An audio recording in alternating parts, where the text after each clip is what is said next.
I know there's a lot of people off right now with the Christmas holiday coming, but not us. We fighting through colds and hangovers. We're here to give you guys your Alabama fix. Roll Tide Pods. Make sure that you like and subscribe, and we appreciate all the gang at Disrupt the Media for having us on. I want to remind you that our show is presented by MyBookie, mybookie.ag. With the bowl games in full swing and the college football playoff coming, MyBookie, if it's the first time that you've laid a bet down, it's a 50% price match up to $1,000. So that'd be a lot of fun. Go in there and do like my friend across the table and just kill it. And next thing you know, you can turn that into 2,000 or 3,000 or 5,000. Or do like me and you'll be broke. But no, it really is. It's always fun like this time of year to go and lay down the odds and have a little bit of fun with it. So MyBookie and mybookie.ag. And if you need some help, make sure you check out Lance's Lock, lanceslock.com. He's got the bowl specials running right now. So check those out, lanceslock.com, as Lance gets you ready for the bowl season, which is in full swing. Jake Cochran, I'm Mick Gillispie. Jake, good to see you, man. Good to see you too. Finally got over getting over the cold, and happy to be back. Hey, we're missing our third man, Ryan, today, but we'll get him back. Yeah, that's the last show was, it's going to be hard to, I don't want people to tune out already because I don't know that we're going to be able to have as good a show as we had last time, but I'm going to say it without Ryan. It's, it is what it is, right? Yeah. we do miss him. He's not, you know what though? He's like that guy that is the third man of the team, but when he comes in, like it's such a good show, it's such a big deal that it almost, it almost makes it kind of better, sometimes in some aspects because you just never know, right? Because when he's here, it's just like next level. I laughed so hard, man.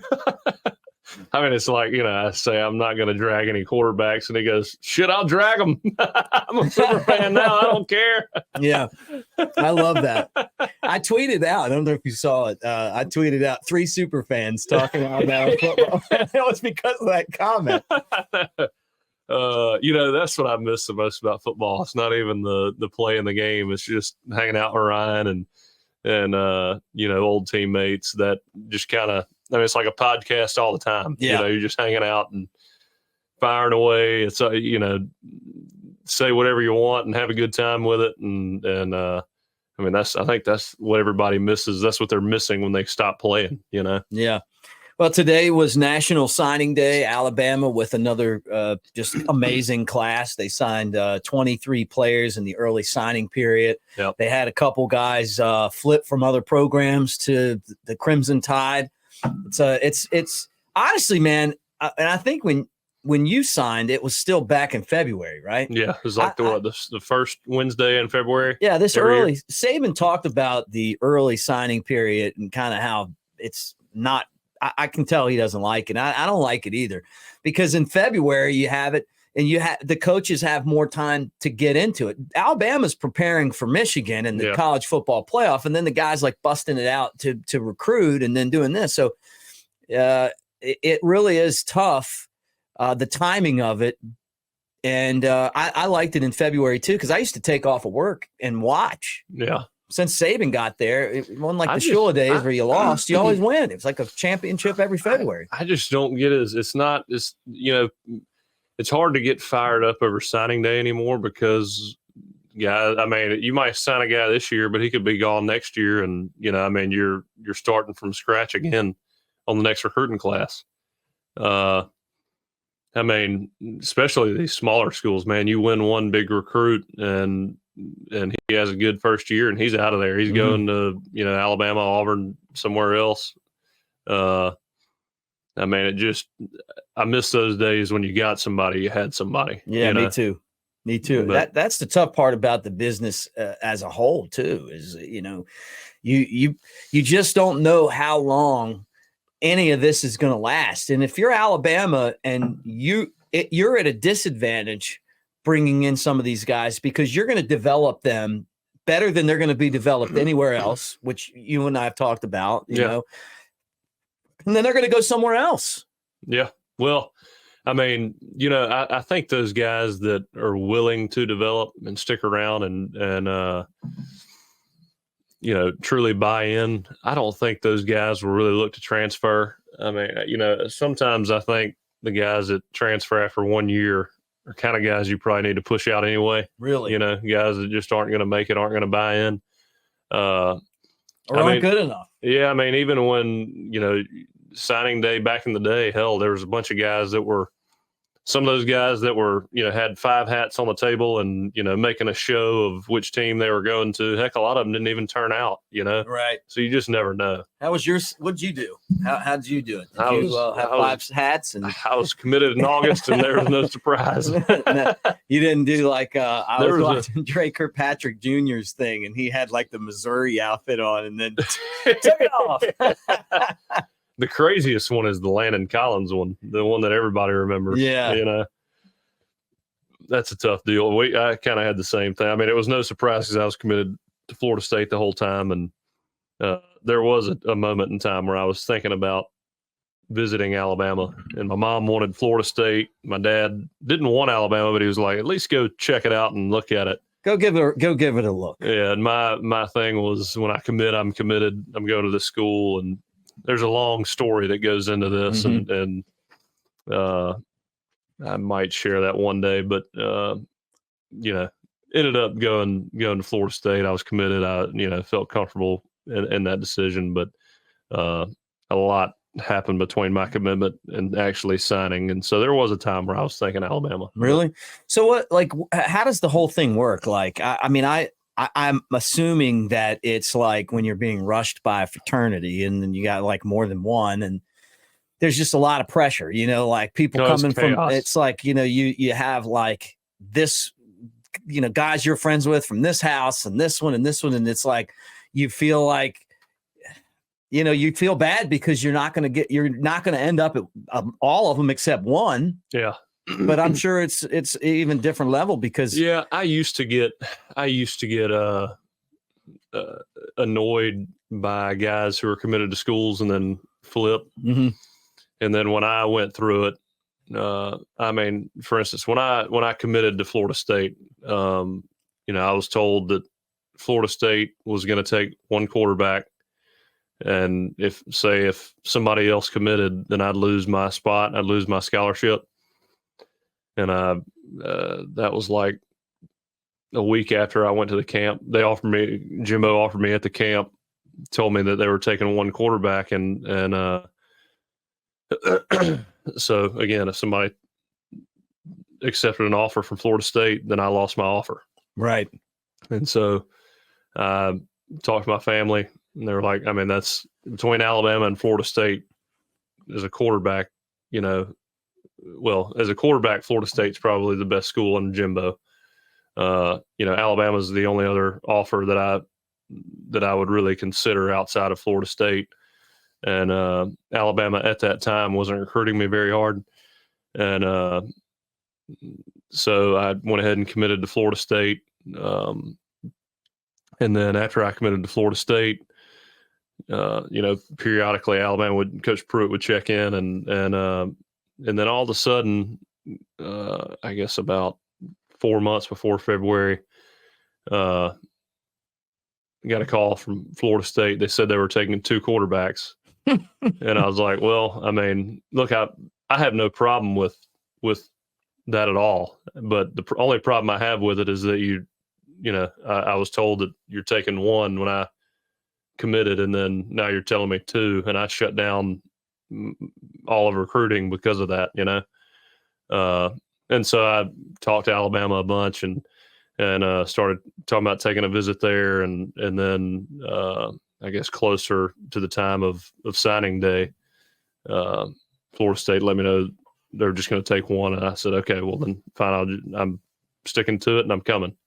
So it was, you know, a lot of things come up that people don't know about, and you can, you know, things change during the recruiting process. And again, a lot of there's a lot of family members involved, a lot of people that love you, and they want what's best for you. And sometimes you're hearing this and hearing that and hearing this from all different family members, and you're trying to make the best decision as a 17, 18-year-old.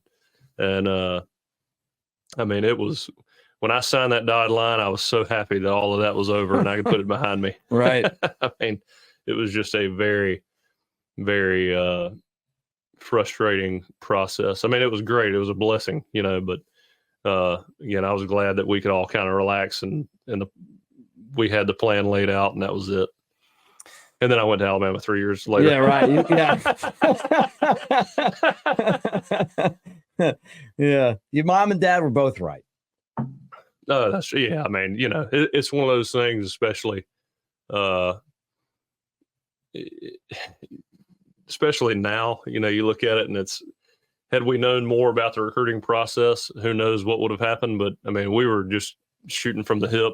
Nobody had ever in my family had been recruited like that. And so we didn't, you know, my dad wasn't a coach. Really, I was relying upon my high school coaches and David Morris over at QB Country to help me through that process. And so it took a lot of help from outside sources and just to even learn how to get scholarships. Right. But again, it's a process I didn't want to do over again. Mm-mm. So did they, like back then, I mean, did they, you know, I don't know how to say this, but were they giving people money? I mean, you know, were they coming in like, not me, you know, like 3 stars don't bring in that much money. You didn't get the McDonald's bag. You said you were hanging out with Jeremy Pruitt.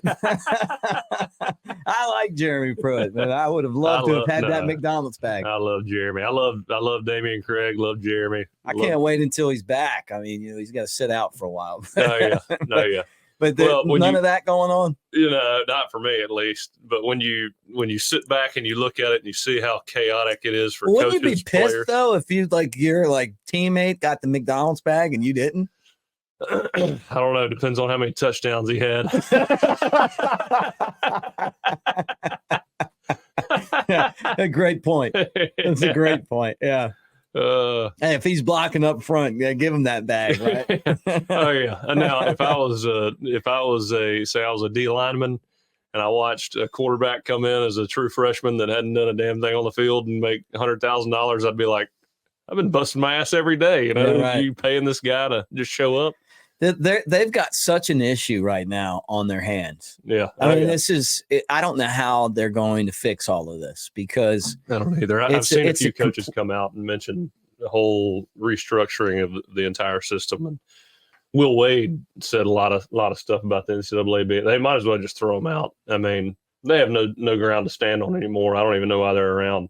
And it's the worst organization, most corrupt organization there is. I agree with you. I feel the same way. I mean, they're just so full of. It's just garbage. Yeah, everything they put out there. Look, when we were at Bama and the guy that was in charge of the NCAA and they came down on Alabama like they were going to kick Bama out of college football, you know, and that led to a lot of the losing that we went through in Tuscaloosa, you know. Yeah. And then I find out that some of the schools that we're playing are doing the same thing that they just told us they were going to kick us out for. And if it's you're like generating revenue, they're not going to touch you. And if they do, it's so far past the time that all that was committed that it really is irrelevant now. Yeah. Yeah. And now it never made sense. Let's call it what it is. When college sports started, it was like the fraternity. The fraternity league, you know? Yeah. And then all of a sudden it's become like professional sports. I mean, it is like, and the universities were making so much money, which I still didn't understand why they were so stingy with, all that gear and stuff. Well, yeah. They're like that with everybody. It's insane. unless you're a skull salesman. No comment on that. But if you got the right product, you know, there's no telling what you could get there. But if you're just like a regular working stiff, you know, out there getting your ass beat on the football field, don't you dare ask for that second pair of cleats, you know? Like, oh man, I've seen Ryan lose his mind about.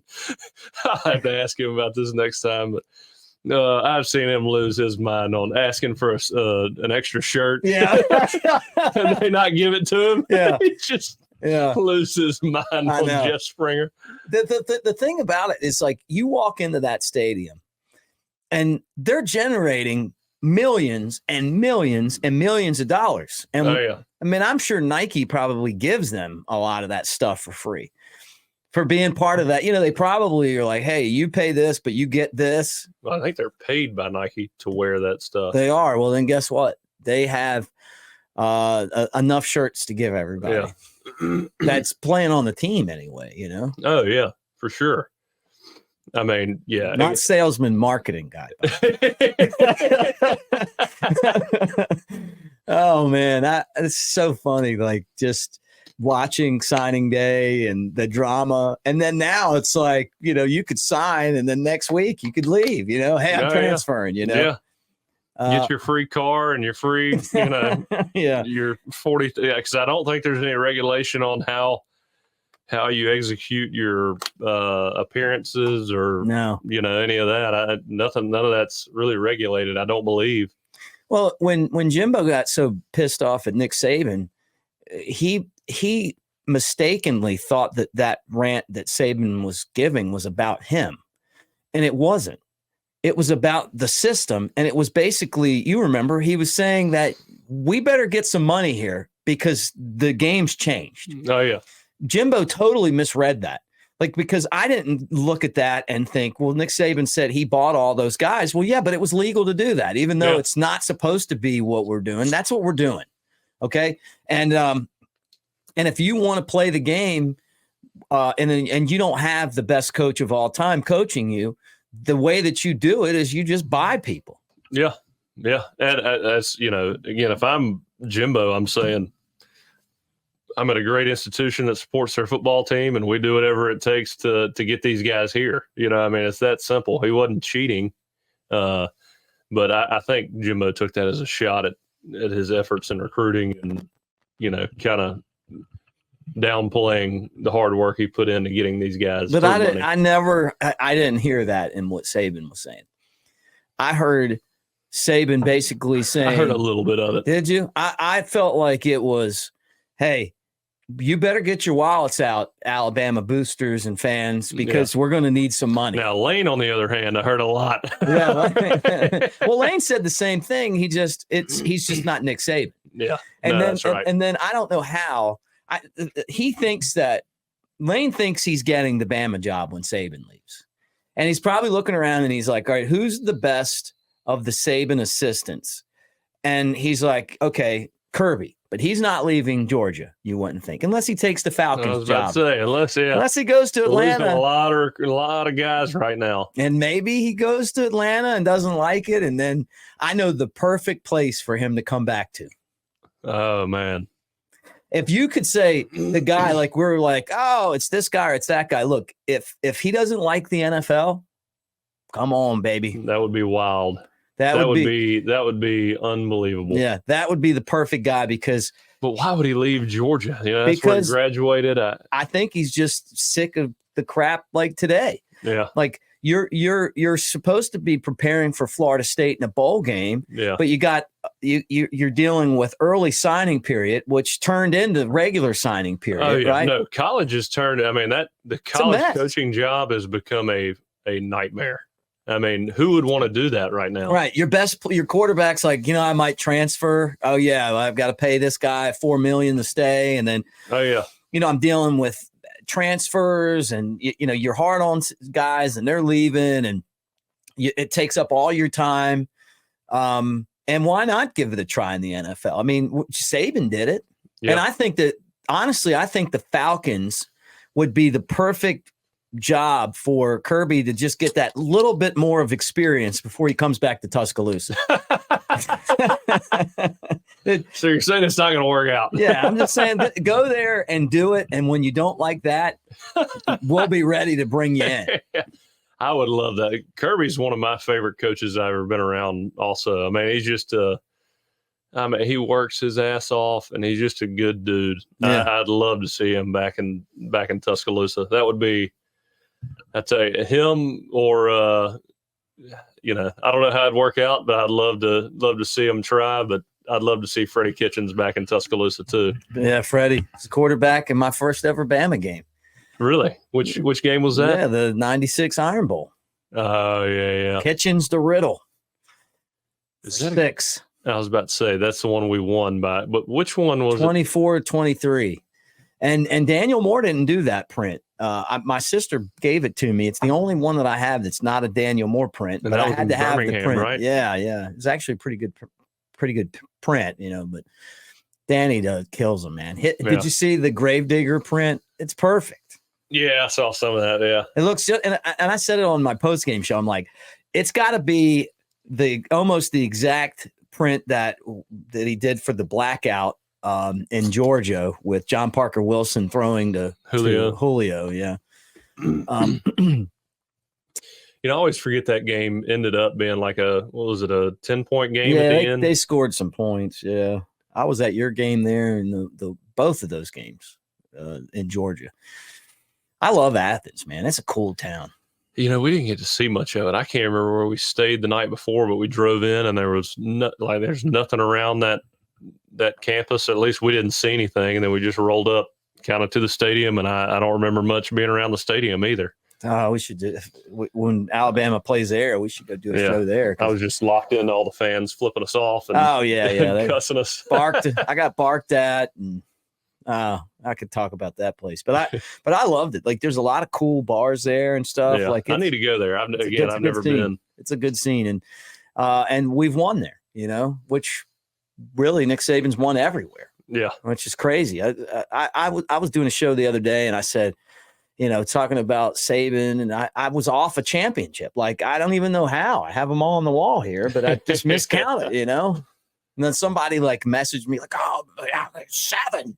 6 at Alabama and won it. It's like, man, the guys won so many championships. Like, you just they off the top of your head, you make mistakes. Oh yeah, when he thinks about his favorite team, he's really, really got to think a lot. I know. He would never. He doesn't do comparisons.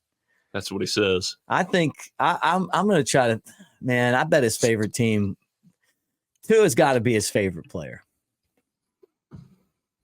He loved him some Tua. I think his favorite player is Minka Fitzpatrick. Might be. Yeah, that's true. I think that's probably his favorite one. Yeah. What years did he win? He was a freshman the year we won it, and then he won it in 2017?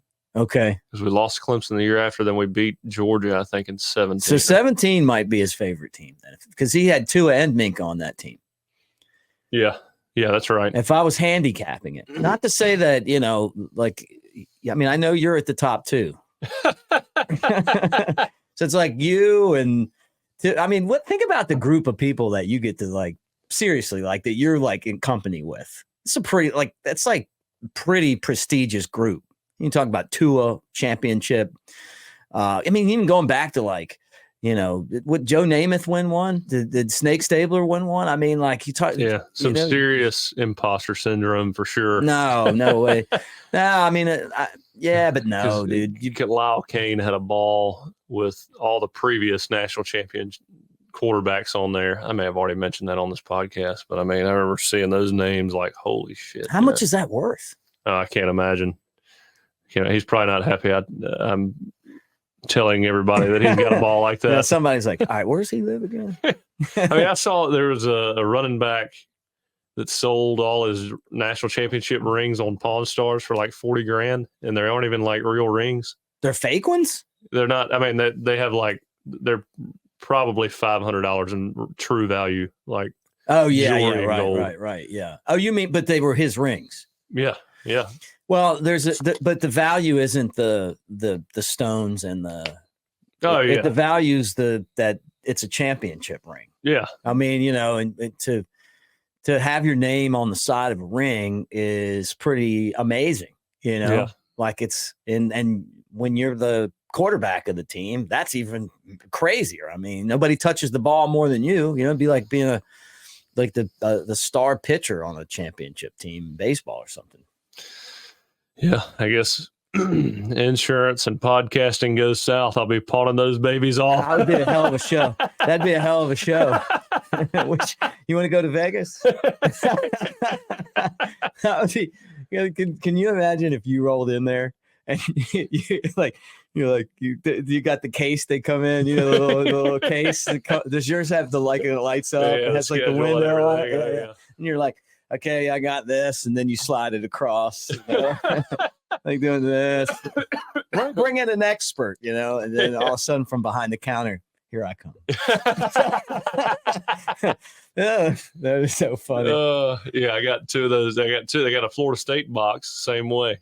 Florida State box and Alabama box. Yeah, and if you sold both of them, what would be that? Who knows? I mean, are you the only guy that has won a Florida State and an Alabama championship, or was there coaches on both teams? Maybe got to, because Landon Dickerson didn't win one. Charles Kelly was at Florida State, I believe. No, that was Jeremy. I think Coach Kelly was the DB's coach. Was Pruitt he was at Florida State? He was right? the DC that year, yeah. He was. Mm-hmm. Man, that guy's had what a great career he's had. Oh yeah, he's one of the all-time great defensive coaches. Kirby, yeah. I'd say he's one of the all-time greats. Like when the great coaches, like you could see them kind of coming, like, it was like Saban, and they call it the Saban tree, but there was other guys that were there too, like Muschamp. They all worked with Saban. I mean, but maybe Saban was smart about going and recruiting the best coaches, or maybe it's just that he teaches. I mean, look at the way that this coaching staff has turned it around. Hell, but look at his turnover. The turnover he's had, especially, I want to say 3 years prior to this year. Before that, he was replacing a coordinator and position coaches every year. Yeah. So, it's not really, to me, the assistant coaches are a huge part of winning. There's no doubt about it. But the consistent national championship contention is the culture that Coach Saban's put in place. Yeah. He and Scott Cochran when he was at Alabama, and I'm sure Blue is I've met him one time. He seems like a great guy, but I can only speak on my experience. Cochran was kind of a lot of the glue that held that program together, because he's seeing everybody every day. Yeah. Yeah. That's true. And he was way more than a coach. He was like a psychologist too. Yeah, right. You go sit in his office and talk and hang out, and there's just a lot more to him than just the yeah guy on the screen. Yeah, he was on 60 Minutes. That's when one of the he's great. There's like the strength guy is on 60 Minutes. Like, wow, Oh yeah, one of just as good a guy as you can find anywhere. Good. I'm glad that they got. I didn't want them to beat Alabama, but I'm glad Georgia got their championships. Oh yeah. Now it's time for Alabama to get theirs. I was about to go get. We were Ryan Kelly, Richard Mullaney, Dylan Lee, Vinny Sinceri, and myself called us one day. He's like, "Hey, let's get dinner at my house before y'all leave campus, and go wherever you're going. We'll get together and have dinner." So he cooked burgers for us, and we're all driving to his house. And this is the first time I'd been to his house. And we're pulling through like this nice neighborhood, like cleaned up hedges. It's like one of the best neighborhoods in Tuscaloosa. Yeah, like Northridge. I think so. By a golf course. It wasn't that far, but it was like northeast Tuscaloosa, northeast from the stadium. You went past. Did you go through it was in Northport or Tuscaloosa? No, it wasn't Northport. Okay, I can't even. I couldn't even tell you where it is now. Maybe that's not where it was. But we're pulling through there, and it's just so nice. You got kids playing in the cul-de-sac. They're playing like kickball or something. There's a mom pulling up from soccer practice with her kids. Right. And as we pull up, and I see the the house, and there's like toys and shit on the roof. And there's a dead spot in the grass. And he's like, and we get out, and there's like a lady over here and a mom over here, and he's like, "The hell you doing, you SOBs?" And then these moms are like, "Hey, Scott." He's like, "Hey, baby, how you doing?" It's just... Money doesn't come with instructions. It was so funny. But I mean, it was, you love guys like that. You do. Everybody knows who he is, and he's a great guy, treats everybody very well, and so respectful. Just a good guy, But that was so dang funny to me. I wish he was still in Tuscaloosa. I miss seeing him. Yeah, it was a big deal when he went to Georgia. I mean, it's like, because he had it made for the rest of his life at Alabama. If he wanted to be the strength coach at Alabama, he'd have just sailed on through to retirement there. But he just wanted a different challenge in coaching. Yeah, I remember that. And he got that, and a couple championships. And now Alabama gets ready for Michigan. We're pretty confident about this game, but I just look at it and I go, there's some things that worry me about Michigan. And it's that I think they're going to just like stack the box with big dudes and try to run over us. And if it wasn't for the Auburn game, I would say, they're not going to be able to do that. But man, Auburn ran over us too. And they didn't score a lot, but they did run the ball. Do you worry about that at all? Did you see it too? Yeah, I mean, yeah. It's like, again, like we talked on this podcast, when they had the numbers, got a hat on a hat, we didn't win in those one-on-one matchups, I mean, of course, that always crosses your mind, but I also think we came out so flat in that game. It was so strange, and I think if it's not for some of those that holding penalty when we scored, I think it's a 21-point ball game. Just an odd game, and I tell you, it motivation and I guess how up these guys are for this game, which I know they will be. It really sets the tone. It's crazy how much emotion plays a role in the intensity as far as playing on the field. Yeah, it's true. That's true. I mean, I still think I'm good with you. Give me Bama -7, I'm still taking it. Yeah. I feel really good. Look, I know that we present more problems than they present. There's just so many different things that they got to worry about. They have. We just hired Michigan's ex linebackers coach. Yeah. Right. He was at Florida State while I was there. Was he? Yeah. Hilo? Yeah. George Hilo. So tell me about him.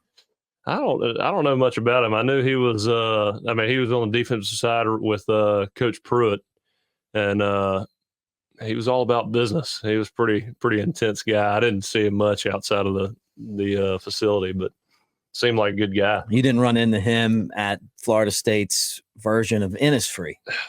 I may have. Okay.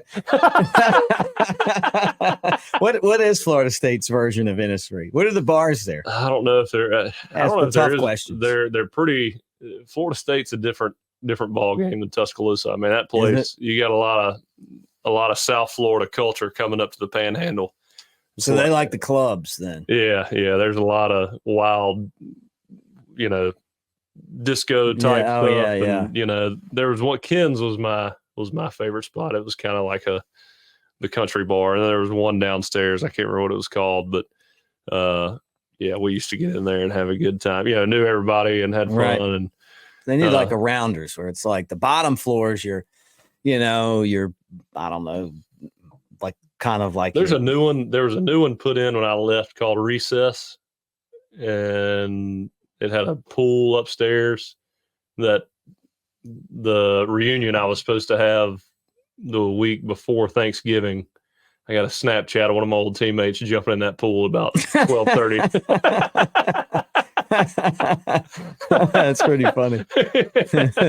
Bombs away. That's right. He's my old roommate at Florida State. Have you been to Rounders? You know what I'm talking about, right? I think I've been there like once or twice. It's like a regular bar downstairs, and then they got the boom boom room in the back. Oh, yeah. Which is probably like the boom boom room's probably like all the bars in Florida. Innisfree is really the only place I went. Yeah. I mean, I knew Tripp and we were friends with those bartenders there. We'd go play golf with them. Nick Sneed. Sneed's still in the house over there. Yeah. Sneed getting a shout out. Yeah, I love Nick. He's a great guy. When you've been in the bar game for a while, you become a celebrity, man. Like, he has. He's a household name in Tuscaloosa. He is. Oh, those guys. But yeah, so Hilo is coming to Tuscaloosa. I wonder what that does for Alabama. I mean, does that help you? And how do you use him? Oh, yes. I mean, it helps a lot as far as defensive philosophy. I mean, he's a linebackers coach there. Going to kind of tell you what the thought process is against certain personnels and formations and how they play certain certain strengths that offenses have. I think he's going to help us out more from an offensive perspective, but defensively, I mean, seeing what Michigan does on offense, he did see good on good every day. He understood. I think he left. What, did he take a year off? I don't know. I don't remember what the story was, but I thought he got fired. Yeah, but I mean, he's been in those meetings with Harbaugh every day. I mean, he understands his thought process, how he likes to attack defense. So, I mean, bringing that knowledge in, from an inside source, I mean, you would think he's going to be giving them a lot of information. So where and don't think, how does it happen? Don't think Ryan Day isn't going to be helping us and other coaches that don't want Michigan to win. I mean, yeah, a lot of that happens. I'm trying to find. I'm going to Google this right now because I'm just so curious about George Hilo and see why he got let go. He might have gotten fired over the sign stealing thing. Man, that'd be wild. Is Connor Stallions, is he suspended still, or is he actually fired? I think he's fired. But I don't know. I'm still looking on here to try to find it. I mean, don't quote me until I get on Twitter, the Twitter machine, and maybe he didn't want to talk about it. I don't know. But so when these guys come in, like, will they have meetings with? Will they have meetings with the? Okay, here it is, right here. Hilo was let go. This is from the Detroit Free Press. Hilo was let go ahead of the 2023 campaign in favor of Chris Partridge, who was fired on November 17th after being accused of involvement in the sign stealing. Concealing evidence related to the sign stealing. So, yeah, he was not involved in that. So it was actually the guy that they hired to replace him was the guy that got fired for it, I guess. So, okay. And they didn't bring George back. Yeah. So I don't know, but what Nick seems to like him, and he started his career at Alabama. Well, he's been in the Coach Saban circles. Like I said, he was at Florida State when Jeremy Pruitt was there. Right. So, I mean, he knows the Alabama scheme. He understands what Coach Saban wants. So it's a good fit, even though he's not from. I mean, even though he's from Michigan, it's a good fit anyway. And he seemed like a guy that was. I mean, he was really intense out there on the field, and of course, he never coached me, and he kind of stayed to himself. But right. There was a lot going on when he was on the field. He was pretty demanding. Yeah, well, that's cool, man. You have found your way into the circle too. I mean, you know a lot of these guys between the two schools. Oh, it's crazy. I mean, well, you think about the SEC. I mean, Billy Napier was my receivers coach at Alabama. Lane, my offensive coordinator. Mark Stoops was my defensive coordinator at Florida State. Coach Smart, defense coordinator at Alabama. Trying to think. Coach Pruitt, he was at Tennessee. Yeah, there's a lot of coaches out there. I mean, Coach Kelly, he recruited me at Georgia Tech, and now he's the defense coordinator at Colorado. Was at Florida State when I was there. Alabama not too long ago. Yeah, he's the guy that keeps bringing all those Alabama transfers there. Yeah, I'm sure he will. Yeah. Well, there's 2 guys just left, and they're going there. Yeah. I mean, I can't even keep up with it anymore. I know. It's so hard. It's so hard. I just saw that there was a mass exodus at Georgia, and then everybody's like, hey, what do you think about this Kirby going to Georgia rumor? And I'm like, Atlanta. Atlanta. And I'm like, if I'm the Falcons and I hire Kirby, people are going to hate me in my own state. Think about that. Why is that? Because they care more about Georgia football than they do the Falcons. They would look at that as a step down. Yeah, you're right. I mean, I was thinking if you put Kirby up there, then that's a safe hire, because if it doesn't work out, it was Kirby Smart, Right. That too. But I don't know. I if they don't clean this thing up, some of the top coaches are going to leave. Mm-hmm. They've got to get it figured out. And you mentioned it before. The NCAA could have addressed a lot of this stuff years ago. Instead, they were like suspending people for, eating a bagel on a recruiting trip, Mm-hmm. Oh yeah. Like instead of just Justin Blackman at Oklahoma State got a 3-game suspension for eating a free hamburger. Yeah. Like, give me a break, man. It got to the point where it was so ridiculous. And you got guys that were making $20,000, $50,000, big names, signing autographs and doing whatever, and no punishment at all. They just kind of, we're not going to mess with that. Right. That guy's making too much money for us. Yeah. The coaches are over there getting paid like $10 million, and the players are getting paid $0. Yeah. Again, I got no problem with players getting paid. It's just the way that you shouldn't be able to pay kids to, like, if a company comes in and says, we want this guy to market our product for $50,000 a year. Right. That's great. Yeah. The guy's done it on the field. He's proved himself. Right. But the school, which I know they're not supposed to be responsible for that, but that's kind of what they're doing. Yeah. Getting guys paid somehow. If T-Town Tom comes to you and he wants you to sign a bunch of stuff or buy your championship ring for a couple suits. Yeah. You remember that guy? Yeah. You go through a store and it's like, okay, nothing to see here. It's like, here's Julio's freaking championship glove. And here's a championship ring, Yeah. But that should have never not been legal.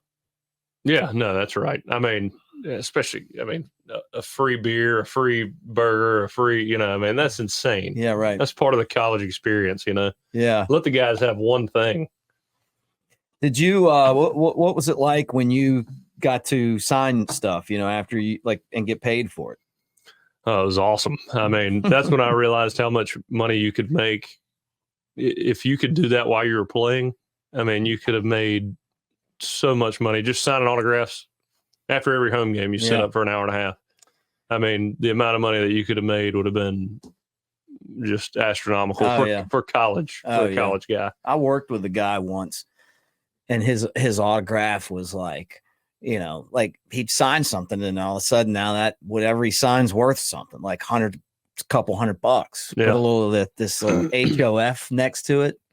Oh yeah. And I just saw it, I'm talking about Ryan Sandberg, by the way, Rhino. Mm-hmm. So Rhino, he's got literally the Midas touch, all he's got to do is do this. Oh, yeah. On a baseball, it's worth like $100, $200. Insane. Yeah. And I felt bad for him because, so many people would want autographs and stuff. I felt bad until I needed an autograph. And then but I would try to make trades with him, so that at least he got something out of it, Yeah. There's a couple of team polos. Give me a box of these. Sign these. You just go through it. But Billy Williams, who's from Whistler, Alabama, he's a Hall of Famer with the Cubs. And he's a huge Alabama fan. So if I see Billy, I'm telling you, if you go up to Chicago with me and Billy's in the room, the minute that I walk in and he sees me, it's roll tide. And I don't care who he's talking to. He's breaking away to come over to talk to me because he wants to know about everything going on. You know what I mean? Like he wants me to tell him like this podcast. Like he wants to know the recruiting. He wants to know about Nick Saban. You know, he is a huge Alabama fan. And he was telling me, he was like, you know, we were talking about autographs. And he's like, I wish I would have got Rogers Hornsby to sign a box of balls. You know, I'm talking about like, think about what those would be worth now. Yeah. Oh, yeah. You know, and Hornsby played like way back in the day, but he was a Cubs coach with Billy. And now Billy, you know, like think if you had a box of Billy balls in like 50, 20, you know, 60 years when they just aren't out there anymore. Oh, yeah. When they can't, no more, there's no more replication anymore. Yeah. I mean, I think that like memorabilia is different now because we do covet it a lot more because you know the investment that it is. Yeah. You know, like I think back in the day, like you would get like Babe Ruth would sign your shoes and if you'd forget and wear them, you know. Now, you know, now it's like, you know, if you got Otani signed something for you, I mean, you'd put it in a box and never touch it. Yeah. It's like artwork, you know, I mean, hell, now you can buy shares of artwork. Really? Yeah. I did not know that. Yeah. That's crazy. I'm not brave enough to do that just yet, but no, I mean, I'm invested in New Life art. You know, but even though you got to share a couple of these. Yeah. You could sign those. You got some at home. I signed this one already. You did sign that one. I signed that at a hotel in Mobile. Did you? Yeah. You recognize that particular autograph, huh? Well, I signed all these in one spot. Did you? Yeah. How long did it take you to sign them all? About 2 hours, I think. Really? I think I signed.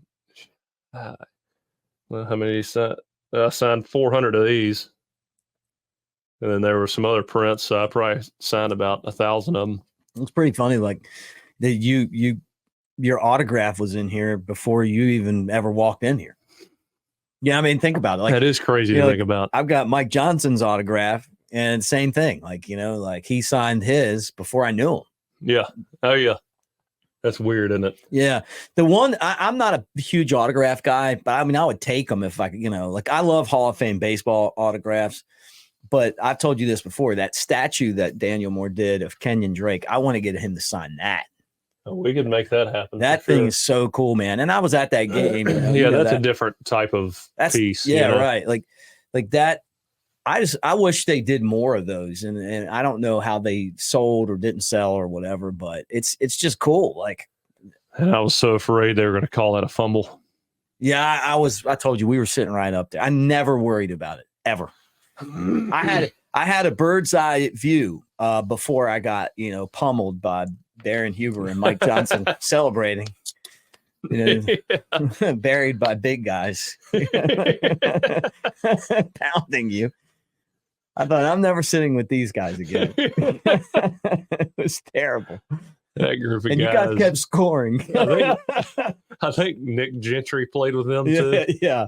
If I tell you that story, Jeff Allen always tells me, or he used to tell me, he's like, God, I mean, some of the freaking, just like, I can't remember what word he used, but he's like, we got a bunch of cavemen that come through the program. He's like, Nick Gentry got hurt. I think it was against Ole Miss. Like, got hurt pretty bad. And he had to get on an ambulance or something to go back to Tuscaloosa, something to haul him back, like, by himself where he could tend to him. And he was just like, right after he got hurt, he's like getting carted off field, and Jeff's telling him like how he's going to get back to Ole Miss. And he's like, do you need muscle relaxers or anything like that? And he goes, no. Can of dip. I'll be all right.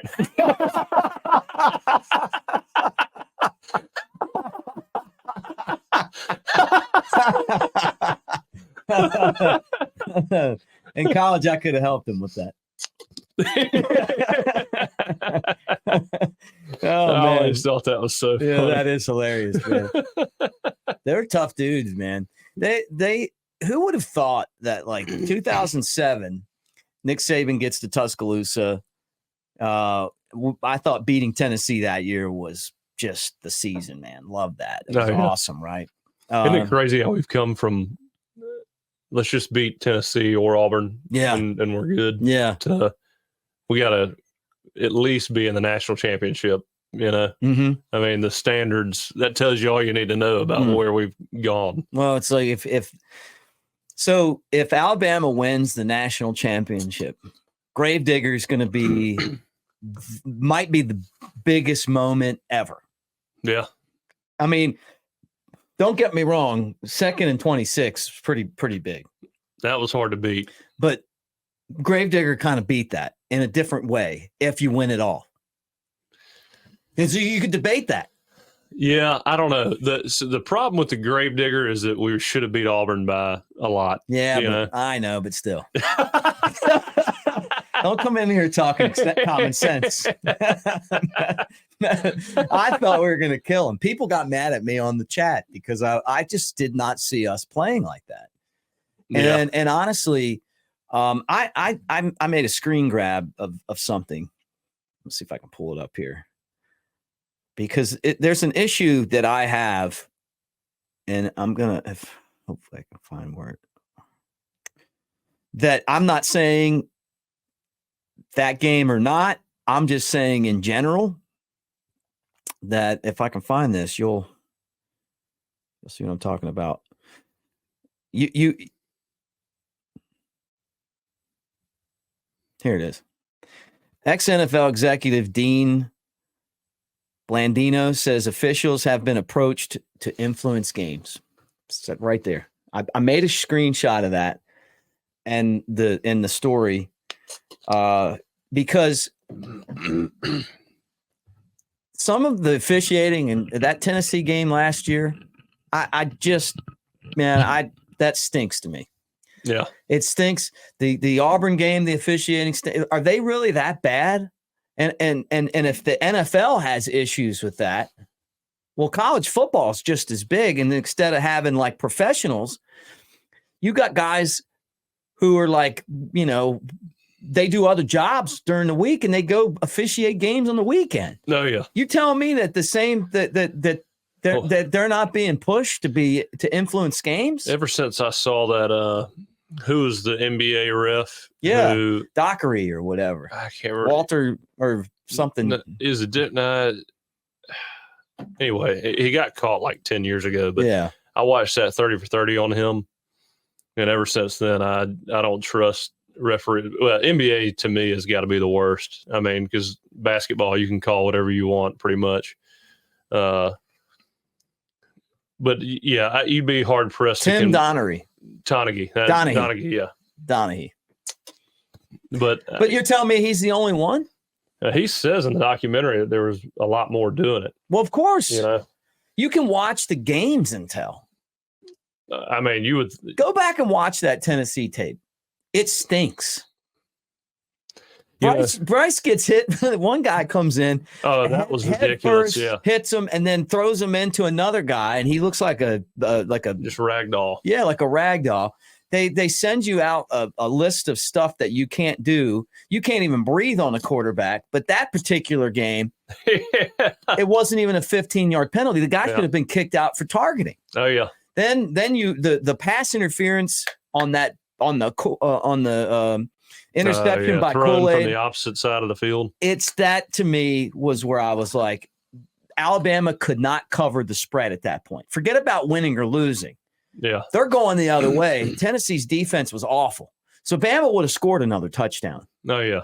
And then it would have been a 14-point game. And now all of a sudden you cover that 9 or 7-point spread, whatever it was. Yeah. Well, I mean, I think, again, it wouldn't surprise me too, just the referees playing just enough to get certain teams that are going to get more eyeballs on the big stage, for more revenue dollars. It wouldn't surprise me at all if there's a little incentive there to get that done. Well, look, there's organized crime that is got to be taking advantage of these games. I mean, it's all a business at the end of the day. It's a business. I mean, forget about the who wins or who loses part of it. But if you knew if you knew that the outcome of the game was going to be within a certain, within the point spread, then you could get away with gambling on it because you could make bets with different people's names or in different states. And these guys have it so well figured out. They know like what's going to be looked at or not. They're not like that stupid baseball coach that Alabama had. These guys know what they're doing. Oh yeah. So, and if you're paying somebody a couple grand to go do to referee a football game, and they're willing to pay the guy real money, I don't know, man. And I mean, and maybe that's just bad officiating for that game, but the fact that I saw that, it just kind of lit me up going back to that game again, because I'm just like, it just didn't smell right to me. It's not like that I'm a disgruntled Alabama fan. They lose games all the time. I mean, it's. I think you are a little disgruntled. No, man. The flag on the Kool-Aid play. I mean, it was crazy that they would call that pass interference. The guy threw like a jump ball, like like the guy tipped and intercepted. Like, oh, I know. I mean, you got to think. I mean, Vegas, they get the lines right a lot, and I don't know how you get the line that close so consistently without. I mean, again, one referee call can change an entire game by 10 points. Yeah. So to think that they don't have their hands in some of that, kind of hard to believe. Well, some people are going to be like, well, they had all the pre-snap penalties and all of that. Look, I get it, but it just felt like that. Just to me, it changed my perception of this whole issue. That game alone? That game. Really? Yeah, that night. Because then I've got a lot of common sense, and I'm like, you know what, man? You can bet anywhere, right? I'm not very good at the books, Jake. But I've got a lot of common sense. But I've got the common sense. Look, common sense tells you that there's a lot of money to be made on this, and and you don't have to go to Las Vegas to bet anymore. I mean, you can go anywhere, So it's up to college football to try to police this and really, and if it does come down to the fact that maybe you're talking about just those, the bad luck or the referees stink or something, then maybe that's it. But I mean, I watch games for a living. I mean, I watch them all the time. Yeah. There's not a lot of games where I'm like, like there's stuff that happens in a game and they miss a call and it's like, that happens. But when it just when it's constant stuff like that, you're like, man, it just didn't feel right. And I have a buddy that works for a Major League Baseball team, and he said they were on a plane watching the game, and he said that the whole team was felt the exact same way, and they didn't even have a dog in the fight. Mm-hmm. What do you think about the Kadarius Toney offsides incident then? I don't know. I mean, that to me, he was offsides. Yeah. I mean, he's way offsides. And I know it's the official's job to push him back or whatever, but I mean, I don't know. I don't know if I've ever seen that penalty called on a receiver the entire time I played. Do they constantly line up offsides like that?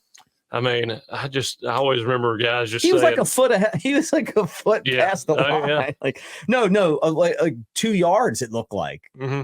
I mean, it wasn't he was at least a half yard. Okay. Yeah. But at the same time, I always thought when I played, it was like they would tell you to back up. Oh yeah. The line judge had to look around his leg just to see the ball. He was that far over the line. Yeah.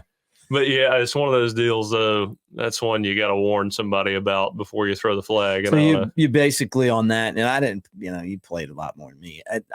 So they will just tell you the next time, hey, you got to line up. You're lining up offsides and just roll. There was a.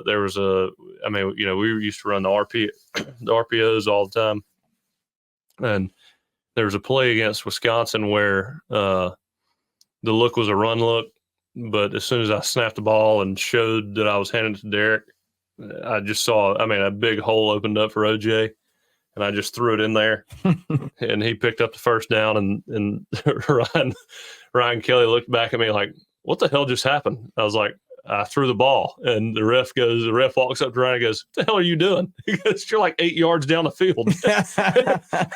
I just look at both of them. I was like, don't do it again. Yeah. They didn't throw the flag. No.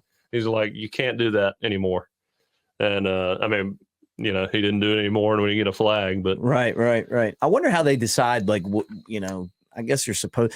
Look, if the guy wouldn't have thrown the flag on that play, they would have played that thing over and over and over and over again, and then that guy's going to be scrutinized, the official, for not calling I don't think you even notice. I don't think people would even notice, to be honest with you.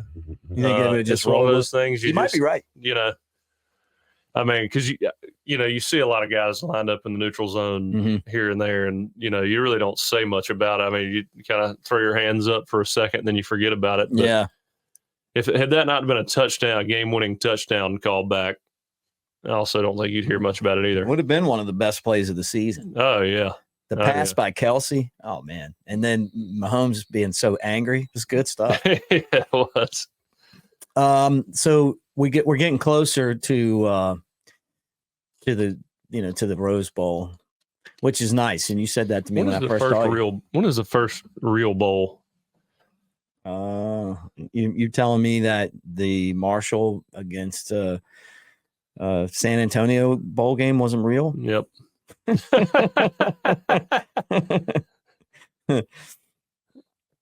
me look on here. I guess Troy Saturday's a whole. Oh no, maybe not. What is Saturday 12/23? Yeah. Let's see. Georgia Tech against UCF. They're 6-6.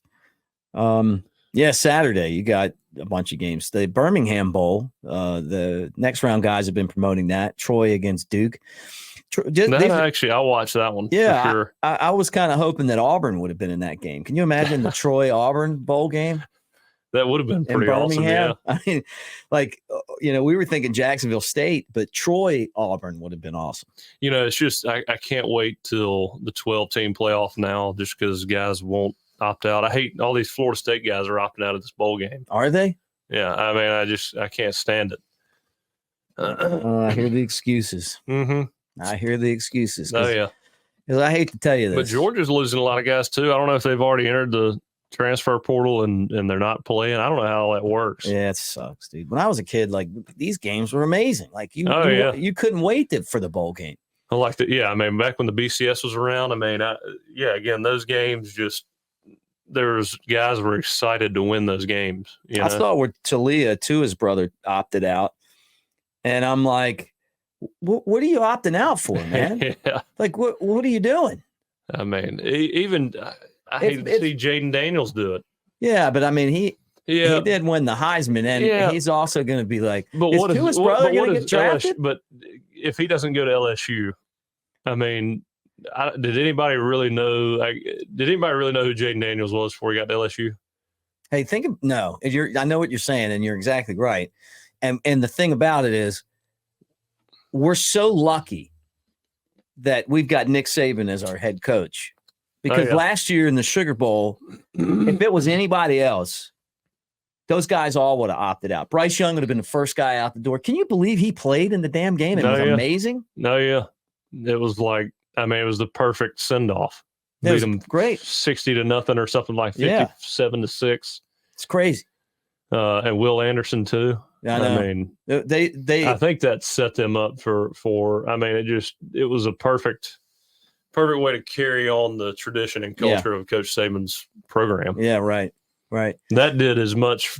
I mean, obviously, you'd rather win a national championship, but that did. I mean, they did as much as they could to, raise the standard. Oh yeah, we're those are the kind of guys you want. Yeah. Oh yeah. Well, we're deep on this podcast. We're deep in the fourth quarter, but I'm going to throw this out at you.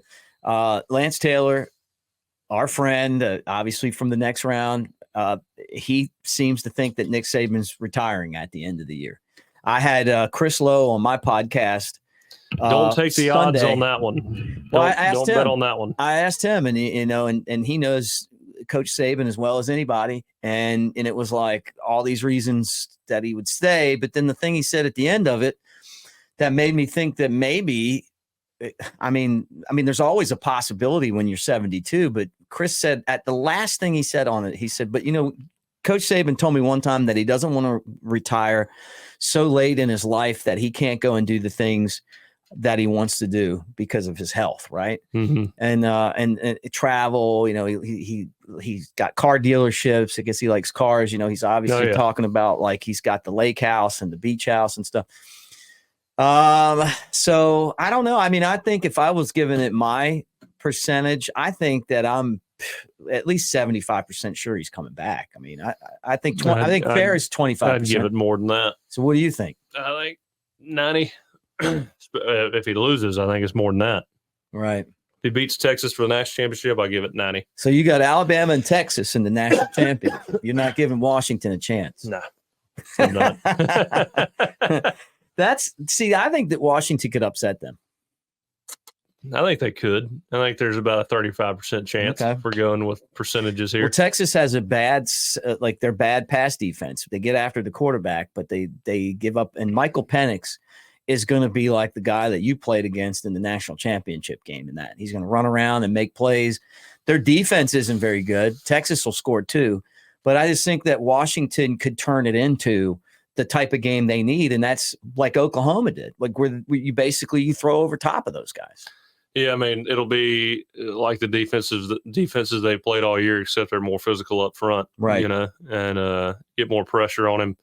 There's going to be a lot of points scored in this game, I mean, I would think. But at the end of the day, I really like Quinn Ewers. And, I think Texas is more physical than most of the teams that Washington's played this year. Right. I mean, to me, the Pac-12 has been and always will be, and the Big 12 used to be, to me, a lot softer than the SEC, just a notch below. But the Pac-12 to me has always been a much softer conference, 7-on-7 league. Mm-hmm. I got you. All right, final thoughts, man. Final thoughts on today, and for a guy that was under the weather, you played hurt today. I'm hanging in there, but always got to show up, Mm-hmm. I feel the same way. Like we could have took the week off. They said you could take the week off, but we can't take the week off. No. Back in tomorrow too. Yeah, come on. I got the prednisone and the antibiotic pumping. I'm ready to go. What they don't know is that once we got this thing going, we just can't stop. What are you doing for Christmas? Shoot, man, I got my little brother just got into town from Wyoming. My older brother's coming in from Vegas tomorrow or Friday. And then my little sister is coming in from Ohio in the next couple of days. So seeing all them, my little brother-in-law's got an engagement party. Nice. Also, my wife's got her 10-year high school reunion. So a lot going on trying to figure it out. Well, if any of them want to come and be our studio audience for the podcast. Hey. See, it's crazy what they talk about. Brother flies A-10s and little brother is in nuclear weapons. So a lot of wild stuff. Well, if they have any insight on my favorite topic. He's not at Area 51. Okay. Just checking. I saw Tucker Carlson talking about it the other day, and he's like, experts and and he's have you seen the scary plane stuff? And I'm like, I've heard about these reptilians. I know. Have you seen the viral video that went around that the plane that disappeared? The plane in Indonesia? All the orbs are flying around it and just disappears. No. Okay. Well, that might have just been an AI video, so I don't know. You see so much on Twitter now. You're like, what is going on? Oh man, I forgot about that. Did they? And they never found it? No, never found it. It's probably yeah. All right. Well, that does it for us. You got me thinking here. Remember, we're brought to you by MyBookie, mybookie.ag. Now's a great time to go on 50% price match. Up to $1,000. You got to use the code next round. So make sure that you do that. And as you do it, need a little help making your picks. Lance is locked, lanceslock.com. Lance has the bowl special going right now.